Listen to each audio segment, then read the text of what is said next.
Phoenix Dallas Radio Station. Yes, Bayu Prasetya udah balik lagi, muncul kali ini, dan yang spesial kali ini Bayu Prasetya lagi ada di Beach Walk, di mana sekarang sudah berlangsung press conference Roadshow International Golomori Jazz 2024, dan banyak hal yang menarik yang akan Bayu bahas khususnya pada hari ini. Dan untuk membahasnya, Bayu Prasetya udah barengan bersama narasumber kita, yaitu Bapak Troy Reza Waroka selaku Direktur Komersil dari ITDC. Halo Bapak, dan juga Bapak Bagas Idiat Mono, betul nggak Bapak Nggih? Dari Direktur Utama Jazz Gunung Indonesia. Nah, pada hari ini tentunya Bayu sedikit penasaran nih Pak, apa yang memotivasi ITDC untuk ikut dalam penyelenggaraan International Golomori Jazz 2024 di NTT, yang khususnya ada di Golomori ini Pak? Oke, jadi Golomori Convention Center ini kan sesungguhnya adalah salah satu kawasan baru yang dikelola ITDC setelah kami mengembangkan Nusa Dua Bali dengan umur yang hampir 51 tahun, kemudian The Mandalika, dan yang terakhir adalah The Golomori. The Golomori ini adalah kawasan seluas 20 hektar di mana di dalamnya berdiri Golomori Convention Center yang berawal untuk diselenggarakannya Asian Summit. Dan oleh Pak Presiden Joko Widodo saat itu ini dipilih dengan mengeluarkan Kepres sebagai penyelenggara Asian Summit. Dan dari situ sejak diresmikan oleh Menteri BUMN Pak Erick Thohir, Pak Sandi waktu itu Menteri Pariwisata, dan juga beberapa wamen, digugah lah, di challenge kami bahwa ini bukan hanya untuk tempat meeting, tapi bagaimana bisa membuat satu konten yang memang menjadi ciri khasnya dari Golomori. Oleh karena itu kami berkolaborasi dengan Jazz Gunung, kami menyelenggarakan International Golomori Jazz 2024, dan ini adalah yang perdana. Dan yang terpenting adalah memang kami ITDC dalam perkembangannya tidak hanya memikirkan mengenai lahan dan kawasannya, tapi bagaimana kontennya.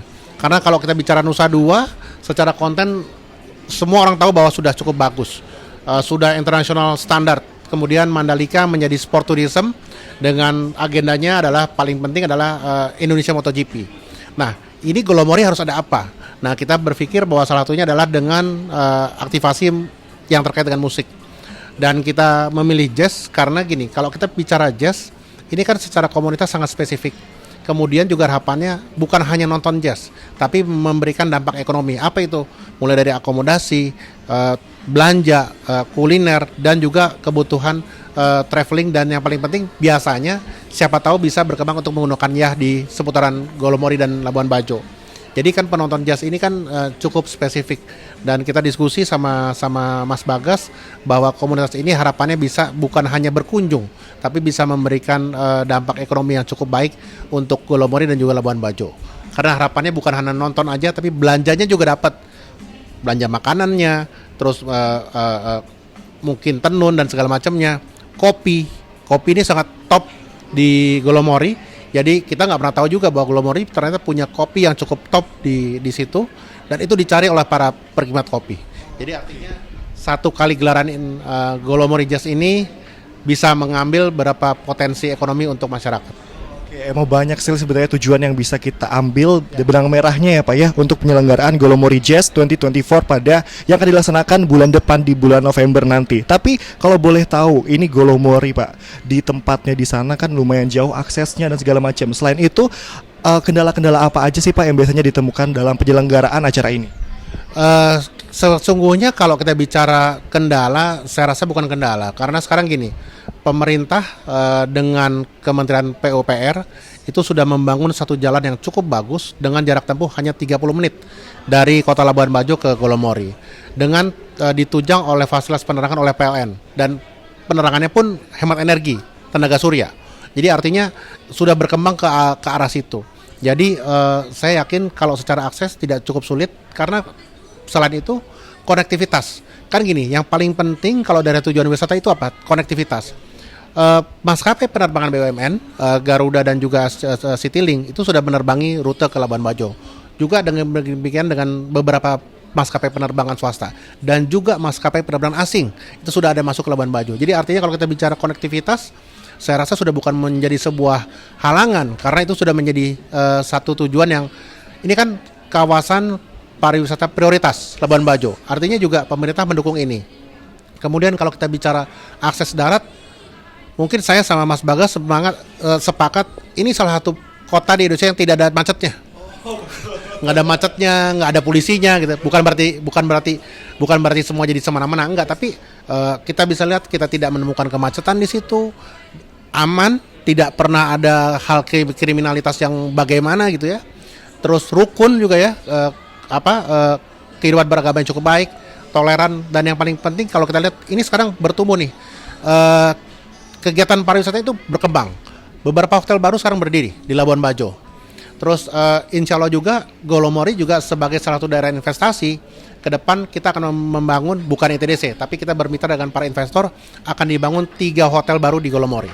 Jadi artinya apa? Bukan hanya untuk tujuan meeting, tapi juga tujuan investasi. Dan tentunya kontennya harus bagus. Kontennya apa?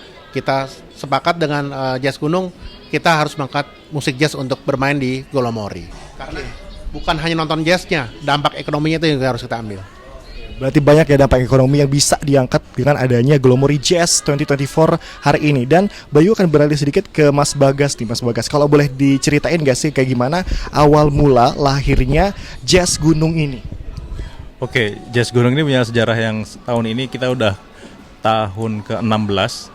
Jadi awalnya dulu sebenarnya triggernya sama. Waktu itu kita punya keresahan, awalnya kami di Bromo ya, di Gunung Bromo di Jawa Timur. Awalnya kita punya keresahan gini, waktu itu Gunung Bromo sempat terpuruk, gara-gara sempat ada bom Bali 1, bom Bali 2, kemudian ada lumpur di Sidoarjo, sehingga akses dari Surabaya atau kota terdekat ke Bromo tuh bisa 5 jam, 6 jam. Nah akhirnya kita berpikir bagaimana sih cara kita mengembalikan pariwisata di Bromo yang sudah mungkin dari zaman Belanda dulu tuh orang udah tahu ya Gunung Bromo tuh apa, tapi itu sempat terpuruk parah sekali. Akhirnya kita para founder kami tercetus untuk membuat sebuah konser jazz di atas gunung di ketinggian 2000 meter di atas permukaan laut, dan ya terbuka, di area terbuka, dan ternyata ini disambut baik oleh masyarakat, dan orang pengen terus ada. Akhirnya dari tahun 2009 sampai tahun ini 2024 ini udah 16 tahun berjalan, setiap tahun tanpa putus. Bahkan kami di tahun ini kita punya 4 Jazz Gunung Series gitu. Jadi nggak hanya Gunung Bromo aja, tapi ada Gunung Slamet, Gunung Ijen, dan Gunung Burangrang yang baru kami selenggarakan di minggu lalu. Jadi semangatnya sama, bahwa kenapa ada Jazz Gunung, karena kita pengen ada atraksi tambahan di area wisata alam gitu, sehingga tetesan ekonomi itu bergerak. Jadi mungkin kalau Bromo terkenal dengan sunrise ya. Kalau misalnya orang hanya nonton sunrise saja, akhirnya artinya adalah dia hanya stay semalam. Tapi kalau ada alasan lain, let's say Jazz Gunung Bromo gitu, orang akan extend lebih lama, sehingga dia akan stay longer and spend more. Jadi kuncinya itu. Jadi memang apa yang kita lakukan ini selaras dengan apa yang diminta gitu ya oleh ITDC, sehingga kita mereplikasi sebetulnya ya konsep ini ke daerah lain, dan terutama di Golomori ini. Seperti itu ya Vinasya. Nah kalau boleh tahu juga, selain nih venue yang membedakan dari Jazz Gunung ini dengan jazz lainnya, itu ada apa aja Pak di event-event yang selalu diselenggarakan dan event-event sebelumnya? Ya, kalau di Golomori Jazz ini kita venue-nya kita bikin tribun dan panggung. Dan yang membedakan adalah di sini view-nya nggak hanya gunung aja, tapi dapat laut, dapat kepulauan, gugusan kepulauan. Jadi kan Golomori sendiri kan artinya gunung Tuhan. Jadi jazz gunung juga nih gitu. Jadi kita tapi dapat view perbukitan di sana, dapat lautan, dan yang membedakan lagi pasti kontennya. Di sini kami besok akan membawa Tohpati Orkestra yang akan mengiringi Mbak Andin dan juga Sheila Majid, plus juga akan ada Malik and the Essentials nanti sebagai pembuka dari acara ini, seperti itu. Terima kasih banyak Mas Bagas dan juga Pak Troy udah mau ngobrol banget sama Bayu Prasetya di sesi pertama. Tapi yang setelah yang satu ini Bayu bakal balik lagi, dan kira-kira bakal ngobrol bahas siapa ya? Tune in terus Viners. Phoenix Dallas Radio Station. Yes, balik lagi barengan sama Bayu Prasetya yang tentunya masih ada di Beach Walk Bali. Dan tentunya kali ini Bayu Prasetya sudah bersama salah satu line up yang ada dan akan tampil nanti di International Golomori Jazz 2024. Sebelah Bayu sudah barengan sama Mbak Andin. Gimana kabar Mbak Andin? Baik, alhamdulillah. Banget ya, udah siap ya untuk penyelenggaraan acara spesial ini ya. Dah sebelumnya nih kalau ngebahas tentang karir dari Mbak Andin yang sudah ada di dunia jazz sejak usia 14 tahun ya. Udah muncul juga di event-event jazz yang banyak banget yang ada di Indonesia maupun di luar negeri juga tentunya. Nah sekarang ada di International Golomori Jazz 2024. Begitu ditawarin langsung untuk ikut serta dalam event ini, proses awalnya tuh kayak gimana Mbak? Boleh ceritain atau mungkin kayak gimana tawaran ikut serta dalam event spesial ini? Ya, basically aku tuh kalau sama Mas Bagas dari Jazz Gunung itu udah berkali-kali bekerja sama, karena dari pertama kali Jazz Gunung ada tuh kayaknya aku juga udah ngisi di situ, udah nyanyi di beberapa Jazz Gunung juga seperti di Bromo, di Bandung, di Ijen dan beberapa acara lainnya. Nah, kemudian Mas Bagas cerita bahwa ada sebuah konsep mengenai Golomori Jazz ini. Aku sendiri belum pernah ke Golomori, tapi aku sendiri sering ke beberapa kali lah ke Labuan Bajo dan ke Flores gitu. Jadi ketika pertama kali ada konsep ini, aku sih sebenarnya sangat interested ya, karena memang buatku bernyanyi di tengah alam itu sesuatu yang menyenangkan banget. Itu whole different thing dibandingkan kalau aku nyanyi kayak di sebuah gedung atau sebuah tempat tertutup gitu. Gitu sih, itu awalnya banget. Itu awal bula terjadinya kesepakatan untuk ikut serta dalam Golomori Jazz 2024 ini ya. Tapi ngomongin soal event-event jazz yang semakin beragam sekarang, makin banyak banget konsepnya. Menurut Mbak Andin kayak gimana perkembangan musik jazz di Indonesia saat ini? Menurut aku memang dalam hampir 2 dekade terakhir musik jazz itu semakin menyeruak gitu ya di seluruh Indonesia Raya ini. Dari yang tadinya dianggap berat atau hanya untuk kalangan tertentu, sekarang ini mungkin lebih bisa diterima oleh lebih banyak kalangan masyarakat. Dan aku sebenarnya melihat kecenderungannya musik jazz ini masuk melalui lifestyle. Jadi dengan banyaknya event-event jazz dari sekitar hampir 2 dekade lalu, kayak orang tuh punya anggapan kayaknya kalau lo nggak datang ke acara ini kayak nggak keren gitu. Jadi kayak lo datang ke ini nggak gitu. Belum tentu orang yang nanyain juga sebenarnya mengerti betul mengenai musik jazz itu sendiri gitu. Tapi buatku nggak ada salahnya. Mau masuk dari manapun, termasuk masuk dari lifestyle atau dari tren gitu ya, itu adalah sebuah kesah-sahan saja gitu. Karena pada akhirnya orang-orang akan mencari sendiri kok gitu. Begitu dia udah melihat nih, oh kayak gini nih namanya misalnya acid jazz atau jazz fusion. Emang jazz yang standar tuh yang seperti apa, atau yang jazz bossa nova tuh yang seperti apa gitu. Apparently mereka akan mencari tahu sendiri dan mengenal lebih dalam. Oke, berarti perkembangannya lumayan pesat untuk musik jazz saat ini juga. Nah, kalau misalnya nih ada viewers kita, pendengar kita yang tertarik untuk terjun ke dunia musik jazz, apa yang ingin Mbak Adin sampaikan kepada mereka? Bergaul sebanyak-banyaknya dengan orang-orang yang memang berkecimpung di bidang jazz. Kayak di Bali gini kan juga sebenarnya banyak banget ya musisi-musisi jazz, atau kayak teman-teman musisi jazz yang menyelenggarakan workshop misalnya, atau misalnya menyelenggarakan jam session.